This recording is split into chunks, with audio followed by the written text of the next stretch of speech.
Normandie, France. 6 juin 1944. 5000 navires se rassemblent à l'horizon, passant de minuscules points à une immense armada convergeant vers la côte. Sur les plages en contrebas, les premières vagues de soldats avancent à travers le ressac et le feu, s'agrippant pour gagner un sable qui, dans quelques heures, sera taché du sang de milliers d'hommes. Pour ceux qui se trouvent dans ces péniches de débarquement, les rampes sont sur le point de s'abaisser pour l'assaut amphibie le plus ambitieux de l'histoire de la guerre. Certains prient, d'autres vomissent, pris par le mal de mer et la peur. D'autres encore fixent simplement le littoral devant eux, tentant de comprendre le bruit. Un bruit comme ils n'en ont jamais entendu. Un mur de sons composé de tirs navals, de moteurs d'avions, d'explosions et du crépitement constant des armes légères résonnant contre les falaises. Mais ce moment, cette matinée extraordinaire, terrifiante et décisive pour le monde, n'est pas apparu de nulle part. Il a été forgé au cours de 2 années brutales d'apprentissage, d'échecs, de combats menés à travers océans, déserts et jungles que la plupart des gens à l'arrière pouvaient à peine situer sur une carte. Avant que les Alliés ne puissent prendre d'assaut les plages de France, ils devaient d'abord prouver à l'ennemi et à eux-mêmes que le cours de cette guerre pouvait être inversé. Pour comprendre comment le monde est arrivé sur ces plages de Normandie, il faut remonter au printemps 1942, lorsque la guerre tournait mal sur presque tous les fronts. Les Japonais déferlaient à travers le Pacifique et l'Asie du Sud-Est avec une rapidité qui laissait les puissances alliées sous le choc. Les Britanniques battaient en retraite en Birmanie et peinaient dans les déserts d'Afrique du Nord. Le front de l'Est était un véritable abattoir,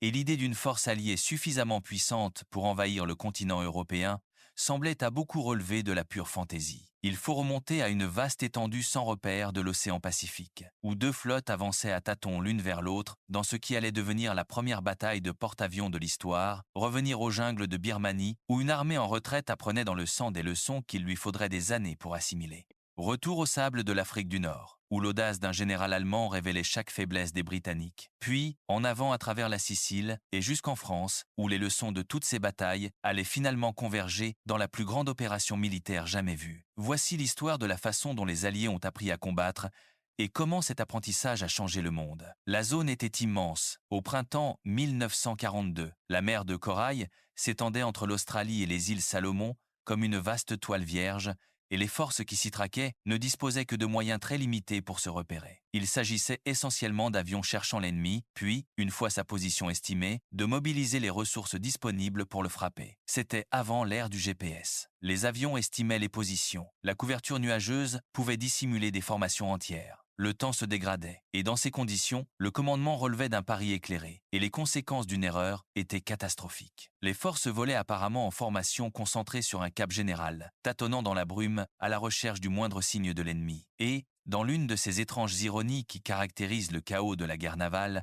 il semble que les avions japonais, lors de leur vol aller, soient passés directement au-dessus des porte-avions alliés sans les voir. 2 grandes forces se traquant à travers des centaines de kilomètres d'océan ont failli se percuter en plein ciel sans jamais s'en rendre compte. Les Japonais étaient en progression depuis Pearl Harbor. Leurs machines de guerre avaient balayé l'Asie du Sud-Est et le Pacifique avec une rapidité et une férocité qui avaient stupéfié les puissances alliées. Désormais, début mai 1942, une flotte d'invasion japonaise faisait route vers Port Moresby, en Nouvelle-Guinée, une manœuvre qui aurait placé l'Australie elle-même à portée de frappe. Face à elle se trouvait la Task Force 17, commandée par le contre-amiral Frank Jack Fletcher, articulée autour des porte-avions Lexington et Yorktown. Ce qu'il faut garder à l'esprit à propos de la bataille de la mer de Corail, c'est que les 2 amiraux devaient prendre des décisions en une fraction de seconde. Quand lancer une attaque aéronavale, dans quelle direction et avec quelle force? Sur la base d'informations incomplètes, de données incomplètes sur la position et la composition de l'ennemi, ce fut une bataille livrée dans le brouillard. Non seulement celui du temps, mais celui du savoir lui-même. Des Bdix 7, partis d'Australie, repérèrent le porte-avions léger Shaw le 6 mai, mais échouèrent à atteindre leur cible. Cette observation, cependant, suffit à convaincre Fletcher que la flotte d'invasion se dirigeait vers le passage de Jomar, un chenal entre la Nouvelle-Guinée et le petit archipel de la Louisiane. Il mit le cap pour intercepter l'amiral Inoue, commandant en chef de la 4e flotte japonaise. Inoue riposta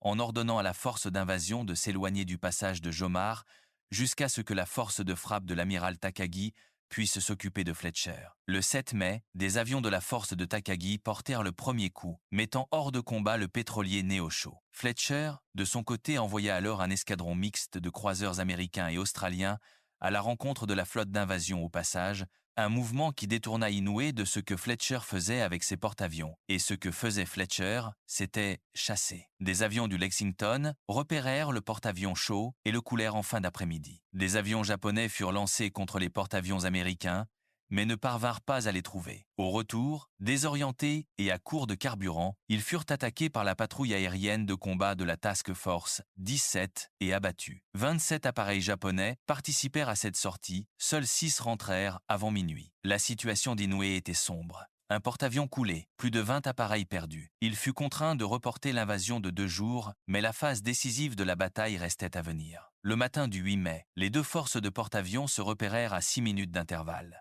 Les Américains signalant les Japonais à 08H15. Les Japonais apercevant leur ennemi à 08H22. La première attaque américaine fut lancée peu avant 11H, et lors de la première vague, ils réussirent à endommager le porte-avions de flotte Shokaku. Incapable de lancer ou de récupérer ses avions, le Shokaku fut contraint de se retirer. Mais l'attaque japonaise contre le Lexington et le Yorktown eut lieu environ 20 minutes après le lancement de la frappe américaine. Les avions japonais localisèrent et torpillèrent le Lexington. Le grand porte-avions, l'un des plus anciens et des plus illustres de la flotte, fut contraint de se retirer et fut ensuite abandonné. On rapporta que l'amiral Sherman fut le dernier homme à quitter le Lexington avant qu'il ne coule. Ces paroles portaient le poids de cette perte et la fierté qui l'accompagnait. Notre pays peut à juste titre être fier de la performance des officiers et des hommes du Lexington. Il déclara « C'est une guerre aérienne et rien n'arrêtera une attaque aérienne déterminée. Les traditions du Lexington perdureront. C'était un grand navire. Ceux de nos hommes qui ne sont pas revenus, le monde ne les oubliera pas. À la fin de la bataille, les Américains avaient perdu le Lexington et le Yorktown avait été endommagé. L'amiral Fletcher signala au général MacArthur qu'il devait se retirer. Dans le même temps, les Japonais, qui avaient perdu un petit porte-avions et en avaient un autre endommagé, décidèrent de faire exactement la même chose à bien des égards. Cela pouvait être considéré comme un match nul, mais ce fut bel et bien une victoire pour les Américains. Pour la première fois, le rouleau compresseur japonais avait été arrêté et c'était considérable.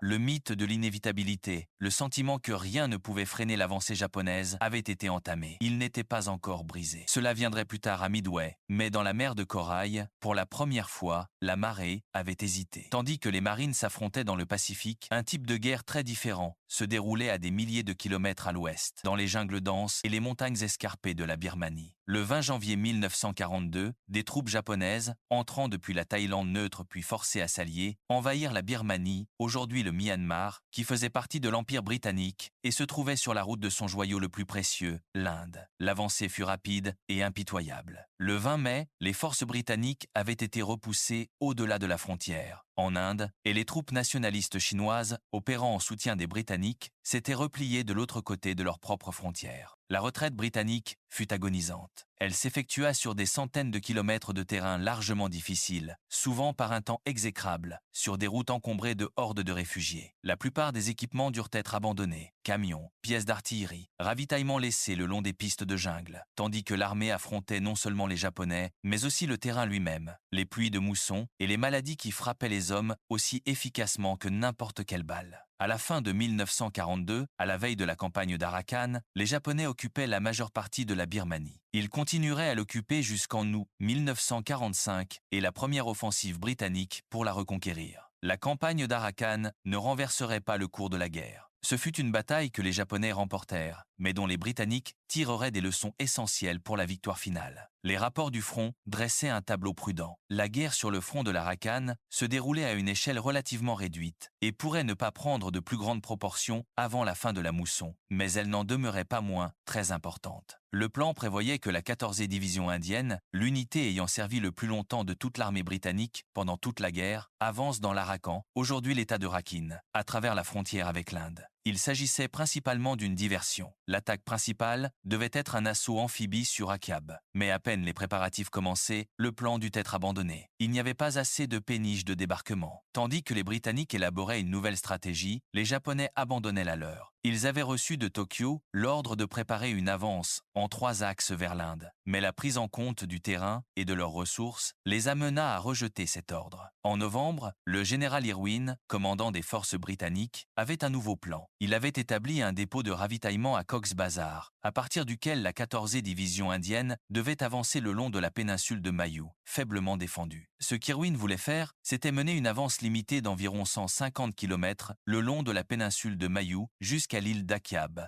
dans la province côtière d'Arakan, attenante à l'Inde. Les lignes de communication seraient donc courtes pour les Britanniques et longues pour les Japonais. Cet écart était important, car il y avait un terrain d'aviation à Akyab, d'où les bombardiers britanniques pouvaient atteindre Rangoon, ce qui entrait de manière déterminante dans les plans britanniques pour la reconquête de la Birmanie. Mais la pluie retarda le début de l'offensive et la 14e ne commença son avance qu'à la mi-décembre, 3 mois après la date initialement prévue. Lorsqu'ils avancèrent enfin, les Japonais se replièrent sur une position défensive le long de la ligne Mongdao-Butidaung. Celle-ci tomba après seulement un jour et la division indienne progressa en 2 colonnes. Une brigade suivit la rive et de la rivière Mayu. Cette brigade fut stoppée à Ratodang et à l'embouchure de la Mayu, les assauts contre Donbaik furent également repoussés. Là, les assaillants rencontrèrent une défense bien préparée, avec des bunkers qui résistèrent aux tirs de mortier et d'artillerie. Les Britanniques firent appel à des chars pour traiter ces positions, mais les Japonais savaient que leurs 55 divisions étaient en route pour les renforcer et les relever. Des attaques appuyées par les chars nouvellement arrivés furent lancées au début de février, mais elles échouèrent face à une défense tenace qui tint jusqu'à l'entrée en ligne des nouveaux renforts. La 55 division japonaise, sous le général Koga, lança son attaque en mars. Le 7, elle visa la brigade faisant face à Ratodan, qui fut contrainte de se replier. La 55 franchit la Mayu le 24 mars et exerça désormais une pression sur tous les éléments de la force britannique, qui commença à battre en retraite. Ce fut une nouvelle retraite décourageante au cours de laquelle une grande quantité d'équipements dut être abandonnée. Et cette offensive d'Arakan, destinée en partie à remonter le moral après la retraite catastrophique de 1942, n'eut rien de tel comme effet. Au contraire, le moral chuta encore davantage. Le 15 avril, l'homme qui mènerait finalement ses troupes à la victoire en Birmanie, Bill Slim, prit le commandement de toutes les forces en Arakan. Il comprenait l'ennemi auquel il faisait face. Les Japonais sont un adversaire redoutable. Slim observait et savait que beaucoup restait à faire avant d'admettre la défaite. À la mi-mai, la ligne de Butidaung mongole était revenue aux mains des Japonais et, peu après, les Britanniques étaient pratiquement revenus à leur point de départ. La campagne coûta aux Britanniques environ 5000 hommes. Les Japonais en perdirent environ 3000, bien que beaucoup aient succombé à la maladie. Cela montrait la nécessité d'un meilleur entraînement et surtout la nécessité de créer un esprit de corps, un sentiment d'optimisme et de confiance. Et ces choses commencèrent à se produire en grande partie lorsque le général Slim prit le commandement de ce qui devint la 14e armée en août 1943. Slim savait que ces hommes ne pouvaient pas simplement rester sur la frontière, ils devaient aller de l'avant. Le souvenir du retrait de Birmanie avait été vécu comme une blessure personnelle profonde, et le sentiment parmi les troupes était qu'elles devaient avoir une chance, au moins une chance, de régler leur compte avec les Japonais, de prouver qu'elles ne valaient pas moins que leur ennemi. L'Arakan a peu être été une campagne ratée.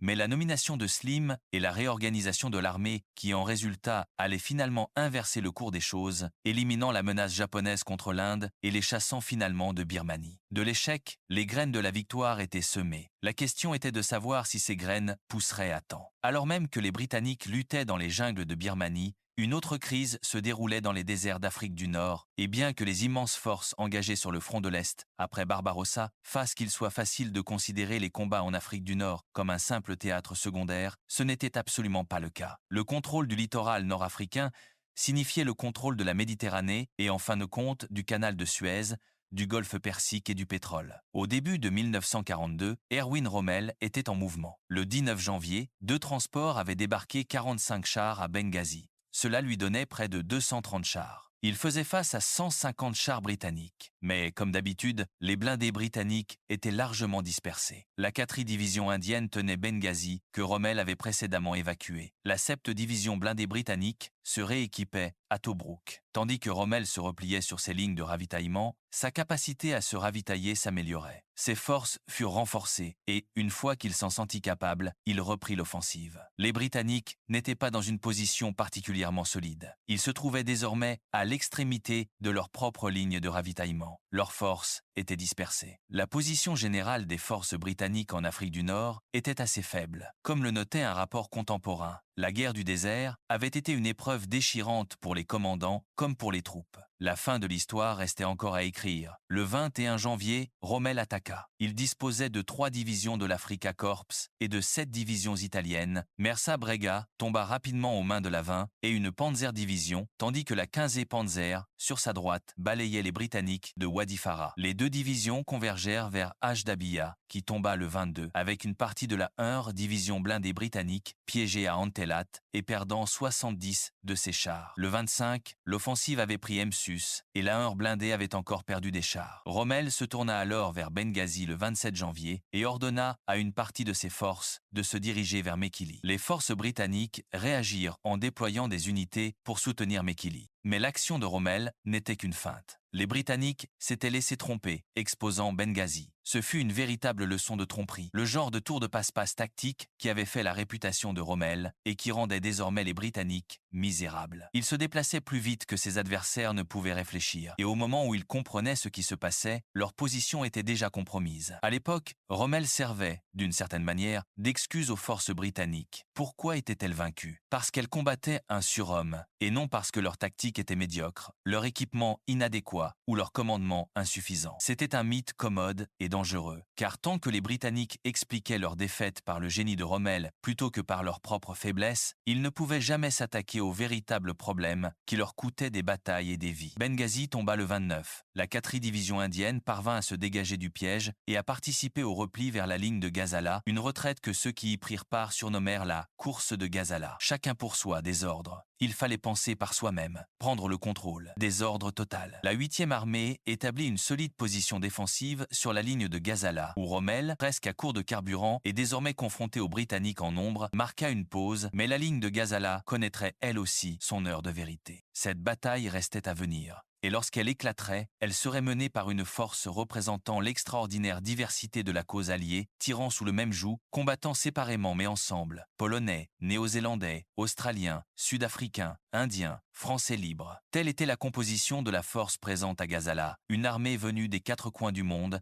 unis par un ennemi commun, sinon toujours par une stratégie commune. L'audace de Rommel, ses tactiques, sa confiance en lui avaient produit une victoire éclatante. Les forces allemandes étaient de nouveau déchaînées. Les Britanniques avaient été contraints de reculer, et Rommel était désormais renforcé, plus puissant qu'auparavant. Un sentiment de désespoir régnait par endroits, mais la guerre du désert allait entrer dans sa phase finale et décisive. Un nouveau commandant britannique, le général Bernard Montgomery, ne céda pas à la panique. Montgomery était d'un autre genre. Là où Rommel était impulsif, Montgomery était méthodique. Là où l'Africa Corps misait sur la vitesse et l'audace, Montgomery comptait sur la préparation, la puissance de feu et la force écrasante. Il comprenait que l'élan de Rommel lui avait coûté cher en matériel et en carburant, que les qualités mêmes qui rendaient le renard du désert si dangereux le rendaient aussi vulnérable lorsque ses lignes d'approvisionnement s'étiraient trop. Montgomery renforça ses forces avec une patience qui frustra Churchill, mais qui se révéla dévastatrice. Et lorsqu'il lança son offensive à El Alamein en octobre, il devint clair que l'équilibre en Afrique du Nord avait basculé de manière décisive.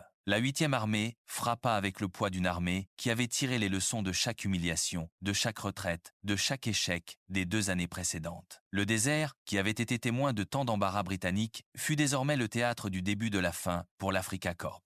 Montgomery lança son offensive en Afrique du Nord en octobre et en novembre. Les premières troupes américaines y débarquèrent également, arrivant en Afrique du Nord française dans le cadre de l'opération Torch. Lorsque les 2 forces firent leur jonction, l'Afrique du Nord fut sécurisée et alliée. La planification se tourna alors vers le continent européen. Comme Churchill lui-même le mit en garde, il ne pouvait aller plus loin ce jour-là que de dire qu'il était très probable qu'il y aurait de violents combats en Méditerranée et ailleurs avant la chute des feuilles d'automne. La guerre du désert était gagnée, mais la guerre pour l'Europe ne faisait que commencer. Lors de la conférence de Casablanca, il fut décidé de prendre la Sicile avant de progresser vers la péninsule italienne et plus loin encore vers le continent européen. L'opération devait être appelée Husky. Il fut convenu que 2 armées, la 7e américaine de Patton et la 8e britannique de Montgomery, sous le commandement suprême d'Eisenhower, débarqueraient côte à côte sur les côtes sud et sud-est de la Sicile. L'île était défendue par la 6e armée italienne sous le général Gozzoni. La 6e comprenait 2 divisions allemandes d'élite et une garnison de 230 000 hommes. Elle serait opposée à 115 000 soldats britanniques et du Commonwealth et à 66 000 Américains lors des débarquements initiaux. En Afrique du Nord, plus de 500 transports avaient été convoyés pour l'invasion de la Sicile. Le nombre exact est inconnu, mais les péniches de débarquement arrivèrent à la minute près. Le 10 juillet, les troupes commencèrent à débarquer. Les forces britanniques dans l'angle sud-est de l'île et, à l'ouest sur la côte sud, les Américains. Les débarquements furent précédés par une force aéroportée, mais cela se passa mal. Une sombre répétition des difficultés qui allaient affecter les opérations aéroportées tout au long de la guerre. Les parachutistes furent dispersés à travers la campagne sicilienne plongée dans l'obscurité, incapables de se regrouper ou de s'emparer de leurs objectifs, et ceux des unités de planeurs subirent un sort encore pire. 69 planeurs, largués trop tôt, tombèrent dans la mer. Des hommes se noyèrent dans l'obscurité méditerranéenne, alourdis par leur équipement, sans avoir jamais posé le pied sur l'île qu'ils étaient venus libérer. Les leçons tirées ici influenceraient la planification de la Normandie, bien que même là, les forces aéroportées devraient affronter leur propre chaos. Les débarquements amphibies, en revanche, se déroulèrent bien, en partie parce que Gozzoni avait prévu de permettre les débarquements, attirer les envahisseurs dans le terrain difficile de la Sicile, puis contre-attaquer. C'était une stratégie raisonnable sur le papier, mais elle sous-estimait l'élan et la puissance de feu que les Alliés allaient déployer en débarquant. Certains hommes traversaient les vagues à pied. D'autres eurent le privilège de débarquer à bord des Dugois, ces célèbres amphibies, à moitié péniches de débarquement, à moitié camions, qui sortaient de la mer pour rouler sur les plages et continuaient leur route vers l'intérieur sans s'arrêter. Les 1 et 45 divisions américaines furent contre-attaquées par une force comprenant la division blindée Hermann Göring. Mais elles repoussèrent cette attaque et la progression vers l'intérieur commença. Les Britanniques devaient avancer le long de la côte vers Messine afin de couper la retraite de l'Axe. Patton se déplacerait vers l'ouest et le nord, protégeant le flanc de Montgomery, mais l'avance à travers l'île se transforma en une course non déclarée entre les deux forces pour être les premières à atteindre Messine. Le 23 juillet, Patton avait atteint Marsala, à l'extrémité ouest de l'île, et se dirigeait vers la capitale, Palerme, qui tomba le même jour. Ville après ville tomba rapidement, non seulement aux mains de la 8e armée, mais aussi des Canadiens et des Américains sur le flanc gauche. La conquête de la Sicile devenait rapidement un fait accompli. 2 jours après la chute de Palerme, le Grand Conseil fasciste à Rome arrêta Il Duce Benito Mussolini, qui dirigeait l'Italie depuis 1922. Des parachutistes allemands le libérèrent plus tard de sa captivité et un avion allemand le transporta au quartier général d'Hitler. Mais le séisme politique que représentait son arrestation ne pouvait être annulé. Le principal poids de la résistance de l'Axe se faisait désormais sentir à l'est, alors que les défenseurs se retrouvaient comprimés, se repliant vers Messine et s'échappant vers le continent. Le 3 août, les formations italiennes commencèrent leur évacuation, les divisions allemandes étant déployées comme arrière-garde devant Messine. Les forces américaines exécutèrent alors 2 opérations de contournement pour progresser par bond le long de la côte nord. Après la seconde, le 11 août, les Allemands commencèrent à embarquer depuis Messine. Les troupes britanniques avaient désormais contourné le mont Etna et se rapprochaient également du port vital. Les troupes américaines entrèrent à Messine le 17 août. Il avait fallu un peu plus de 5 semaines pour que l'île tombe. Et c'était une bataille remportée. En réponse à la chute de Mussolini, Hitler avait ordonné l'envoi de nouvelles divisions dans le nord de l'Italie, et les divisions qui s'étaient échappées de Sicile se joindraient à elles dans la lutte pour la péninsule. Car lorsque les Américains entrèrent à Messine, la ville était vide de troupes ennemies. Elle s'était échappée, et cela aussi constituait en quelque sorte une victoire pour l'autre camp. On a fait remarquer que le soi-disant Dunkerque allemand s'était déroulé à travers seulement 2 ou 3 milles de mer. De la même manière, c'était tout ce qui séparait les forces alliées en Sicile du continent contrôlé par l'Axe. Un point à noter. La route vers l'Europe était ouverte, et les forces rassemblées pour le coup final décisif s'apprêtaient à porter un coup dont l'Allemagne nazie ne se remettrait jamais. Il y a eu d'innombrables batailles, mais celles qui peuvent être qualifiées de véritablement décisives sont relativement peu nombreuses. Celles dont on peut dire qu'elles ont tenu l'histoire sur le champ de bataille et l'ont vu basculer selon leur issue. En 1944, les puissances de l'Axe étaient manifestement incapables de rivaliser avec la production industrielle et les ressources humaines des Alliés, si bien qu'elles étaient vouées à perdre la guerre. Mais la manière dont elles la perdraient et le moment restaient très incertains. Et la réponse à cette question reposait sur une opération planifiée depuis avril 1943. Les Allemands attendaient. Les Alliés cherchaient à s'assurer qu'ils disposaient des ressources nécessaires et qu'ils pourraient obtenir l'effet de surprise dont ils avaient besoin.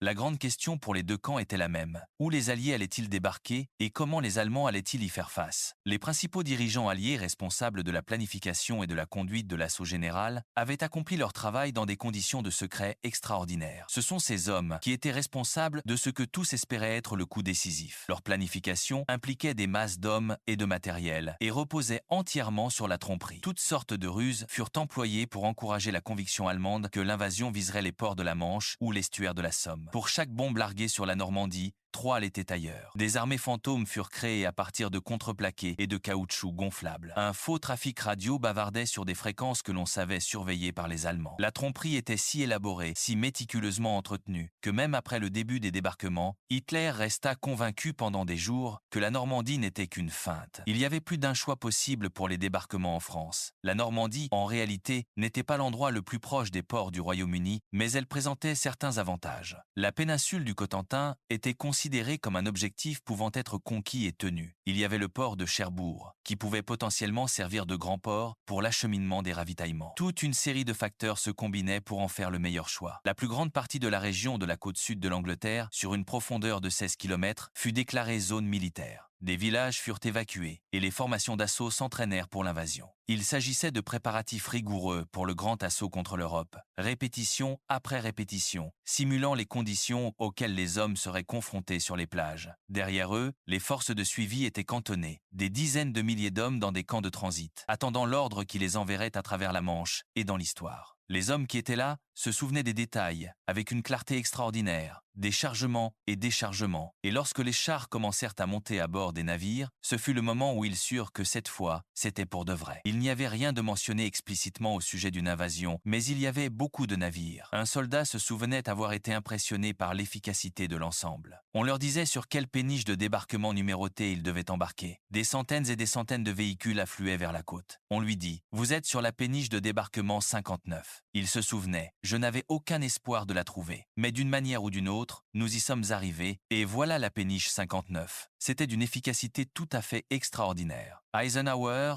au quartier général suprême, disposait d'une équipe anglo-américaine de météorologues pour le conseiller. Ils déconseillèrent le 5 juin, la date initiale, mais donnèrent leur feu vert pour le 6. Eisenhower donna donc l'ordre. Le message commençait par « Le vent a tourné ». Puis il ajouta, à voix basse, « J'espère en Dieu que je sais ce que je fais ». Face à l'invasion, le commandement général était assuré par le maréchal von Rundstedt. À la tête des forces opposées au débarquement, le groupe d'armée B était commandé par Erwin Rommel. Bien que, le jour J lui-même, Rommel fut absent en permission, c'était l'anniversaire de sa femme. Les Allemands disposaient de moins de chars pour la défense de la France en 1944 qu'ils n'en avaient rassemblé pour sa conquête en 1940. Mais ils avaient le mur de l'Atlantique, idée d'Hitler, qui s'étendait sur plus de 2000 km et comptait 12 000 bunkers. Rommel et von Rundstedt n'étaient pas d'accord sur l'emploi de ces fortifications. Personne ne sait qui a remporté ce débat, mais nous connaissons le résultat. L'armada d'invasion comprenait 700 navires de guerre. Leur rôle était à la fois la défense aérienne et le bombardement côtier. 2700 navires supplémentaires soutenaient le débarquement, transportant les ravitaillements, les renforts et les infrastructures qui le rendraient viable. Au-dessus d'eux, les forces aériennes alliées faisaient voler des milliers d'appareils. Le rayon d'action du Spitfire avait été un facteur décisif dans le choix de la zone de débarquement. Les Allemands ne pouvaient opposer aux avions alliés que 170 appareils en état de service. Si vous avez la supériorité aérienne et que vous menez une bataille au sol, vous avez un avantage considérable sur votre adversaire. Le 21 groupe d'armée, sous le commandement du général Montgomery, appareilla de port le long des côtes britanniques, rassemblant une immense armada depuis des points de départ dispersés de Cardiff à l'ouest jusqu'à Felixstowe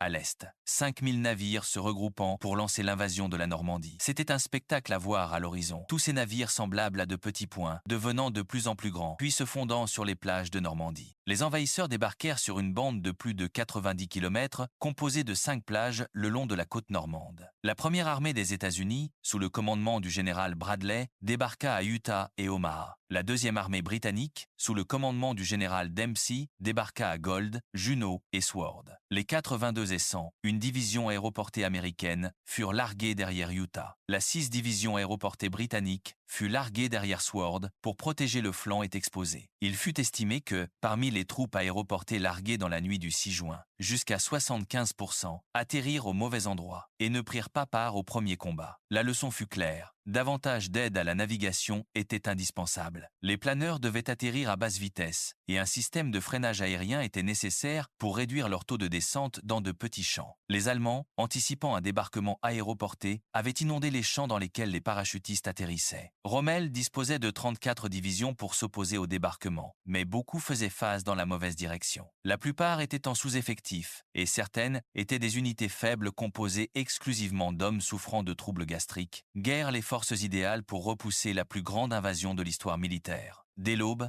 5 divisions alliées débarquèrent. La première, la 4e division d'infanterie américaine, débarqua à 1800 mètres de son objectif en raison d'un fort courant. Mais, fortuitement, le courant les poussa vers une position faiblement défendue. La 4e débarqua 23 000 hommes le jour J et ne subit que 197 pertes. La situation fut très différente à Omaha. L'approche de la plage d'Omaha fut un cauchemar avant même que le premier homme ne pose le pied sur le sable. La plage ne pouvait pas être entièrement atteinte par le bombardement naval, si bien que les rampes furent abaissées aussi loin que possible au large, et tout le monde dut entrer dans l'eau. La mer était agitée, les hommes étaient chargés d'équipements, de fusils, de munitions, de radios, de charges de démolition. Beaucoup d'entre eux, alourdis par ce matériel, ont coulé dès qu'ils ont quitté la rampe. Certains ont péri dans une eau à peine à hauteur de taille, entraînés vers le fond par le poids de tout ce qu'ils portaient, se noyant à vue de la plage. Ils avaient traversé un océan pour y parvenir, mais ceux qui atteignirent le sable n'y trouvèrent aucune sécurité. Omaha Beach était dominé par des falaises et des hauteurs depuis lesquelles les défenseurs allemands disposaient de champs de tir dégagés sur toute la zone de débarquement pendant une grande partie de la journée. Les 1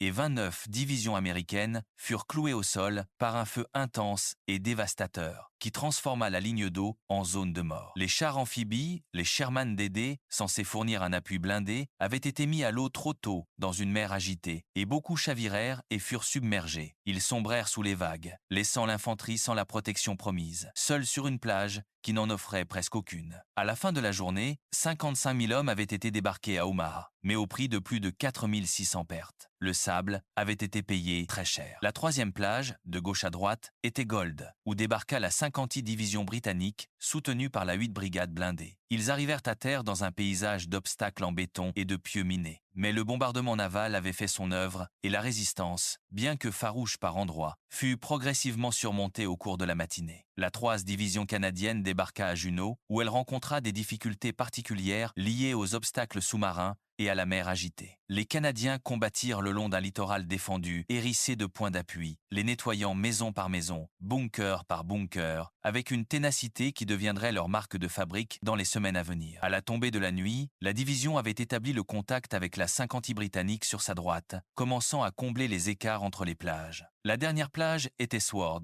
où la 3e division britannique débarqua avec succès. Ici, l'objectif était ambitieux, progresser vers l'intérieur et s'emparer de la ville stratégique de Caen dès le premier jour. Mais la confusion générale peut être inévitable. La masse d'hommes et de machines sur les plages, les niveaux de réussite, contrastés entre les 5 zones de débarquement, créèrent une opportunité pour les défenseurs qui avaient d'abord été pris au dépourvu et lents à réagir, mais qui commençaient maintenant à retrouver leur sang-froid. Les Allemands avaient été surpris par le moment exact de l'attaque, et il faut garder à l'esprit qu'ils n'étaient pas certains de l'endroit où les Alliés débarqueraient, ni de savoir si la bonne stratégie consistait à les laisser débarquer en nombre suffisant, puis à tenter une contre-attaque massive en utilisant leurs blindés concentrés. Cette indécision, ce désaccord fondamental sur la stratégie entre les commandants allemands, leur coûta cher durant ces premières heures critiques. La 20 et une division Panzer, la seule formation blindée suffisamment proche pour intervenir le jour J lui-même, prit solidement le contrôle de Caen, le refusant aux Alliés pour qui c'était un objectif du jour J. La ville, qui devait tomber le premier jour, ne serait pas entièrement libérée avant plus d'un mois. Mais c'était un problème pour demain. Le 6 juin, ce qui comptait, c'était la tête de pont. Au fil de la journée, les unités commencèrent à étendre le périmètre au-delà des plages, modestement et, en certains endroits, bien en deçà de la ligne d'objectif prévue, mais en progressant vers les villages sur la côte ou en arrière de celle-ci. Les hommes qui avaient survécu à la traversée et au débarquement creusaient désormais des positions, établissant la tête de pont qui deviendrait le tremplin de la libération de la France. L'avance se poursuivait. Cela signifiait de durs combats, car les Allemands tentaient désespérément de ralentir la progression en attendant l'arrivée de renforts suffisants. Chaque jour apportait des nouvelles de nouvelles concentrations de troupes nazies, mais chaque jour aussi La puissance alliée augmentait. Ce n'était qu'un début. Il fallut attendre la fin de l'après-midi pour que Hitler autorise le déploiement de 2 divisions Panzer qui avaient été maintenues en réserve à la fin du 6 juin. Il n'était toujours pas pleinement convaincu que le débarquement en Normandie fut une véritable invasion plutôt qu'une diversion. Mais ce n'était pas une diversion. En l'espace de 24 heures, il était clair que les Alliés avaient pris pied, pénétré suffisamment à l'intérieur des terres et consolidé leur position au point de disposer d'une base pour continuer. La bataille n'était pas encore gagnée, mais c'était, sans aucun doute, une bataille qui ne pouvait désormais plus être perdue. Le jour J signifiait que les jours de l'Allemagne étaient désormais comptés.